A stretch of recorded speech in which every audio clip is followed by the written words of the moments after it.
영어를 공부하는 학생들이 독해를 하면서 정말 해석하기 힘들어하는 것들 중 하나가 바로 이 as입니다. 이 짧은 단어 하나가 여러 가지 다양한 의미로 쓰이기 때문에 해석에 곤란을 겪게 되는데요. 그러다 보니 이 as를 무작정 뭐뭐로써 이렇게 해석하는 경우가 많습니다. 그런데 당연히 해석이 잘 안 되는 경우가 많아요.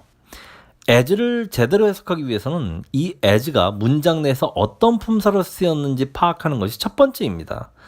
본격적으로 as에 대해 설명하기 앞서서 다음의 예문을 한번 살펴보시죠. 우리가 흔히 as 비교 구문이라고 부르는 문장인데요. 어떻게 해석하죠?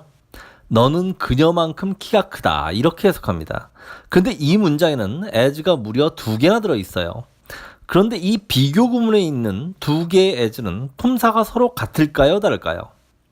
같다면 어떤 품사로 쓰였을까요? 다르다면 각각 어떻게 다를까요? 이런 것들이 궁금해지고 하나하나 의문들을 풀어나갈 때 여러분들의 영어 실력은 비약적으로 발전하게 됩니다.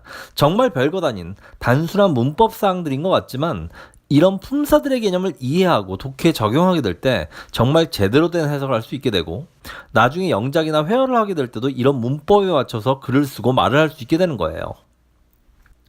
다시 예문으로 들어가서 우선 as는 문장 내에서 부사, 전치사, 접속사 이렇게 3가지 품사로 쓰입니다.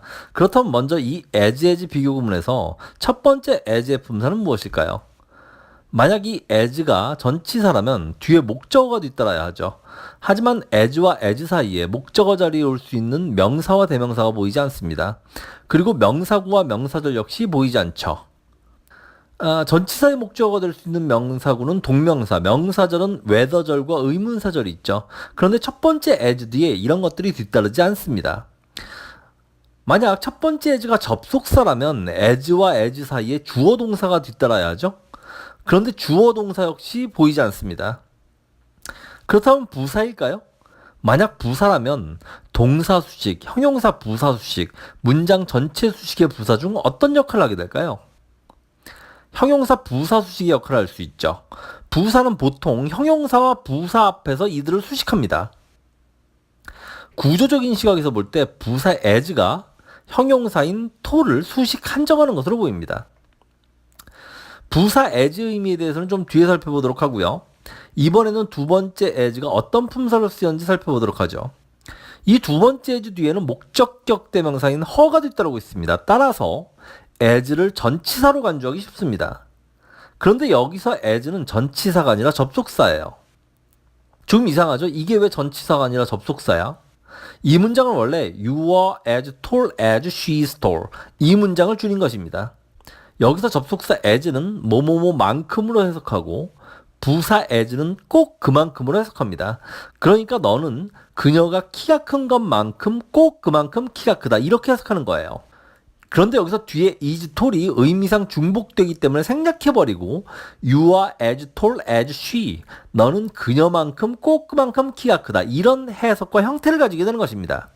그런데 한국어로는 부사 as에 해당하는 꼭 그만큼을 해석하지 않고 너는 그녀만큼 키가 크다 이렇게 해석하는 것이 훨씬 자연스럽습니다. 그래서 많은 분들이 이 부사 as를 불필요한 문법사항이라고 생각하기 쉽습니다. 근데 사실 이 as가 영어의 비교 구문에 상당히 중요한 역할을 수행해요. 그런데 이것까지 설명하면은 시간이 너무 오래 걸리기 때문에 이 부분에 대해서는 나중에 비교 구문 등에서 더 자세히 설명하도록 하겠습니다. 어쨌든 You are as tall as she 이 문장에서 주격 대명사가 문장 맨 끝에 위치하는 걸 영어 사용자들이 좀 어색하게 생각해요. 그래서 사람들이 주격 대명사 she 대신 목적격 대명사 her를 쓰기 시작했습니다. 원래는 이게 문법적으로 옳지는 않지만 해석상 큰 문제가 없고 점점 더 많은 영어 사용자들이 she 대신 her를 쓰는 것을 받아들이면서 문법적 용인이 이루어진 거예요. as 뒤에 목적격 대명사가 위치한다고 해도 여기서 as는 전치사가 아닌 접속사로 봐야 합니다. 그래서 다음에 3가지 문장이 문법적으로 모두 올바른 형태이고 모두 같은 의미입니다. 여기서 3번째 문장처럼 톨만 생략하고 동사를 생략하지 않고 내버려둘 수 있습니다. 비교 구문에는 이렇게 원급 비교뿐만 아니라 비교급 비교라는 것도 있는데 이 역시 다음에 3가지 형태가 모두 가능합니다. 비교급 비교에 쓰이는 then 역시 전치사가 아니라 접속사입니다. 이렇게 하나의 의미를 가지는 여러 가지 다양한 표현들이 있다 보니까 좀 거추장스럽게 느껴지죠. 그냥 한 가지로 통일시켜서 쓰는 편이 나을 것 같은데 뭐 이런 생각도 들고요. 그런데 이렇게 표현들을 버리지 않고 쓰는 이유가 있어요. 앞에서 언급했지만 you are as tall as her, you are taller than her 이런 표현들이 문법적으로 틀리더라도 해석상 큰 문제가 없기 때문에 영어 사용자들이 her 대신 she를 쓰게 되었다고 설명했습니다. 그런데 해석상 큰 문제가 발생할 수 있어요. 다음에 한국어 문장을 예로 들어보죠. 별로 어렵지 않은 문장이죠? 이해하기 어렵나요? 아주 쉽게 이해할 수 있는 문장입니다. 이 문장에서 나는 너를 사랑하는데 그녀보다 더 사랑한다고 합니다. 그런데 이 문장의 그녀는 어떤 역할을 하고 있나요? 주어 역할인가요? 아니면 목적어 역할인가요? 이 질문이 잘 이해가 안 가시나요? 그러니까 나는 그녀를 사랑하는 것보다 너를 더 사랑한다는 의미인가요? 아니면 그녀가 너를 사랑하는 것보다 내가 너를 더 사랑한다는 의미인가요? 이렇게 질문해도 잘 이해 안 가시는 분들도 계실 거예요. 가끔 학생들에게 이걸 설명하면은 학생들이 좀 멍한 표정을 짓고 있는 경우가 많아요. 머릿속에서 쥐가 나는 거예요. 왜냐하면은 대부분의 한국인들은 이걸 한 번도 구분해서 생각해 본 적이 없거든요. 영어로는 이걸 아주 간단하게 구분할 수 있어요.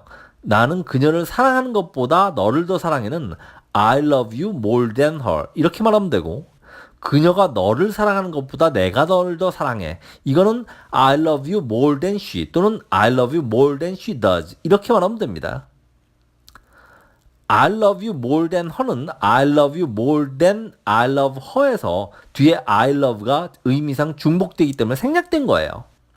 I love you more than she는 I love you more than she loves her에서 뒤에 loves her가 생략된 것입니다. 한국어는 혼란 없이 이 두 개의 분리된 의미를 표현하기 위해서는 길고 장황하게 설명하는 것 말고는 방법이 없어요. 반면 영어는 한국어에 비해 좀 더 단순하게 표현하는 것이 가능합니다. 이렇게 설명하면 어떤 학생들은 문맥에 의해서 구분하는 것이 가능하잖아요. 이렇게 질문합니다. 물론 문맥은 중요합니다. 그건 영어든 한국어든 마찬가지예요. 하지만 문맥이 없으면 의미를 전달하기 힘든 언어와 문맥이 없어도 하나의 문장 그 자체만으로 정확한 의미를 전달할 수 있는 언어 중 어떤 언어가 좀 더 문법적으로 발달한 언어일까요? 한국어가 이렇게 문법적으로 발달하지 않았기 때문에 말을 듣는 사람은 상대방이 하는 말을 오해하기가 쉽고, 말을 하는 사람은 자기 상황에 맞춰서 유리하게 말을 바꿀 수가 있는 거예요. 그래서 제가 학자들이 모여서 한국어의 문법을 좀 더 연구하고 발전시켜야 할 필요가 있다고 항상 주장하는 것입니다. 선언이 좀 길었는데 비교 구문에 대해서는 나중에 좀 더 자세히 설명하도록 하고요. as는 문장 내에서 부사, 전치사, 접속사 이렇게 세 가지 역할을 수행한다고 했는데, 부사로 쓰이는 경우는 이 as 비교 구문에서 쓰이는 것이 거의 유일합니다. 그러니까 더 자세히 설명할 것이 없고, 전치사와 접속사로 쓰이는 as에 대해서 좀 더 자세히 살펴보도록 하겠습니다. 전치사로 쓰일 경우 as는 딱 한 가지 의미로 쓰입니다. 바로 자격의 의미로 보통 뭐뭐뭐로써 이렇게 해석합니다. 그리고 접속사로 쓰일 경우 7, 8가지 용법이 있는데 그 중 하나가 바로 as 비교 구문에서 쓰이고, 나머지 6, 7개의 용법들 중에서 여러분들이 독해를 위해 기억해야 할 용법은 다음에 4가지입니다. 때, 이유, 양태, 비례 꼭 이렇게 암기해주세요. 영어 초심자들은 이 as 때문에 독해가 안 되는 경우가 많아요. 첫 번째로 전치사와 접속사를 구분할 줄 알아야 해요. 두 번째로 as의 접속사 용법 4가지를 정확하게 이해하고 암기해야 됩니다. 이 4가지만 잘 알아두면 여러분들이 독해하면서 만나게 되는 as의 의미들 중 99.9%는 해결됩니다. 나머지 0.1%는 어떻게 하느냐? 이건 나중에 설명할게요. as가 양보의 접속사로 쓰일 때도 있고 유사 관계대명사라는 걸로도 쓰이는데, 이름만 들어도 벌써 머리가 아프잖아요. 관계대명사도 잘 모르겠는데 유사 관계대명사 설명 듣고 싶어요? 그리고 유사관계대명사는 양태의 접속사 좀 비슷하게 해석할 수 있어요. 자, 한 번에 이걸 암기하기 힘들면 이 내용들을 포스트잇에 적어서 독해 공부할 때 책상에 붙여놓고 as가 나올 때마다 한 번씩 모두 대입해서 해석해 보세요. 가장 자연스럽게 해석되는 걸 해석하시면 됩니다. 자, 예문을 통해서 한번 확인해 보도록 할게요. 첫 번째 문장의 as가 전치사로 쓰인 것이 바로 확인되죠. as 뒤에 주어 동사가 뒤따르지 않고 명사 a friend만이 뒤따르고 있기 때문에 전치사 as의 목적으로 봐야 합니다. 나는 너에게 친구로서 말하고 있는 거야. 이렇게 해석하시면 됩니다. 두 번째 문장은 as 이하가 상당히 길죠. 그래서 as를 접속사로 생각하기 쉽습니다. 이렇게 긴데 설마 주어 동사가 있겠지 이렇게 생각하면서요. 그런데 the writer 뒤에 of the world famous Harry Potter 시리즈는 전치사 플러스 명사의 형용사구로 the writer를 후치유식하고 있습니다. 따라서 주어 동사가 없는 명사구예요. as를 전치사로 봐야 합니다. J.K. 롤링은 세계적으로 유명한 해리포터 시리즈의 작가로 알려져 있다. 세 번째 문장 역시 주절이 이렇게 짧고 as 이하가 상당히 깁니다. 하지만 to make their own English newspaper는 투부정사의 부사적용법의 목적입니다. 역시 as 뒤에 주어 동사가 뒤따르지 않아요. 따라서 as를 전치사로 봐야 합니다. 그들은 하나의 팀으로 일했다. 그들만의 영자 신문을 만들기 위하여. 이렇게 해석하시면 됩니다. 다음은 접속사 as의 예문들을 살펴보겠습니다. 때와 이후의 접속사로 쓰인 as는 해석하기 그다지 어렵지 않습니다. 혹시 해석이 맞는지 궁금하신 분들은 블로그에 해석을 올려놨으니까 참고하시기 바랍니다. 영어를 공부하시는 분들에게 좀 생소한 것이 바로 양태의 접속사 as입니다. 양태 as는 한국어로 뭐뭐 하는 것처럼, 뭐뭐 하는 대로, 뭐뭐 하듯 이렇게 해석하면 됩니다. 아래 예문들을 해석하면서 한번 확인해 보시죠. 첫 번째 문장은 When you are in Rome인데 여기서 you are가 생략된 문장입니다. 그러니까 일종의 분사구문으로 볼 수 있습니다. 네가 로마에 있을 때는 로마인들이 하는 대로 해라. 그러니까 로마에서는 로마의 법을 따르라는 말입니다. 이 문장이 재미있는 건 부사구인 when in Rome과 부사절 as the Romans do를 제외하면 주절은 두만 남게 된다는 것입니다. 배보다 배꼽이 더 큰 경우라고 할 수 있겠네요. 영화 에일리언 커버넌트에서 이 표현이 등장하는데요. do as Romans do를 그냥 생략해버리고 when in Rome만 말하는 장면이 나옵니다. This is his favorite. A man of taste. Straight up. No ice, no water, no chaser.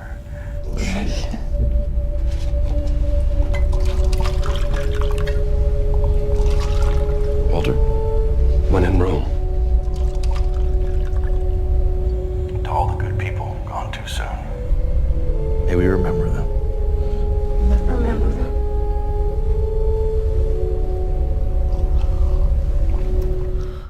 한국어로는 될성 부른 나뭇잎은까지만 얘기해도 다 알아듣잖아요. 이와 비슷한 경우라고 할 수 있겠습니다.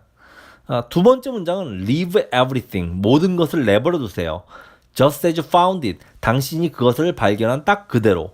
여기서 it은 everything을 가리킵니다. 이 표현은 가령 여러분이 집에 돌아왔는데 집이 완전히 난장판이에요. 서랍 다 열려있고 유리창 깨져 있어요. 딱 무슨 생각이 들어요? 도둑이 들었구나 하는 생각이 들잖아요. 그러면 경찰에 전화를 해야 하죠. 그때 경찰이 바로 이렇게 말하는 경우가 많습니다. Leave everything just as you found it. 당신이 발견한 그대로 모든 것을 내버려 두세요. 바꿔 말하자면 현장 보존하세요. 이런 의미가 되겠습니다. 세 번째 예문은 2014년 3월 고2 모의고사에 출제된 문장인데요. People have to accept their children. 사람들은 그들의 아이들을 받아들여야만 한다. As they are. 그들이 존재하는 그대로. 그러니까 있는 그대로 그들의 아이들을 인정하고 받아들여야 한다는 말입니다. 비례 접속사 as는 뭐뭐뭐 함에 따라 또는 뭐뭐뭐 하면 할수록 이렇게 해석하는데 보통 주절과 종속절에 증감의 동사가 자주 등장합니다. 그러니까 increase, 증가하다, decrease, 감소하다 이런 유형의 동사들이 자주 등장한다는 거예요. 또는 주절과 종속절에 형용사나 부사의 비교급이 등장하는 경우가 많습니다. 예문으로 확인해 보도록 하겠습니다. As the wedding day nears, she is getting more nervous. 결혼식이 가까워짐에 따라 그녀는 더욱 초조해하고 있다. near는 형용사나 부사로 쓰이면 가까운, 가깝게로 해석되지만 동사로 쓰이면 가까워지다의 의미가 있습니다. 부사절에 증감의 동사인 near가 있고 주절에는 비교급이 있죠. 이런 팁을 잘 활용하시면 접속사 as의 다양한 의미들을 좀 더 쉽게 파악하실 수 있습니다. 다음 예문 Everybody is busy with high expectations. 모두가 높은 기대감으로 바쁘다. As the summer has come near. 여름이 가까워짐에 따라. 자, 예문 하나만 더 살펴보도록 하죠. 그녀는 나이를 먹음에 따라 더욱 현명해졌다. 뭐 이렇게 해석하는데 여기에 비례 접속사 as로 연결된 주절과 종속절에 모두 비교급이 있을 경우 더 플러스 비교급, 더 플러스 비교급으로 전환이 가능합니다.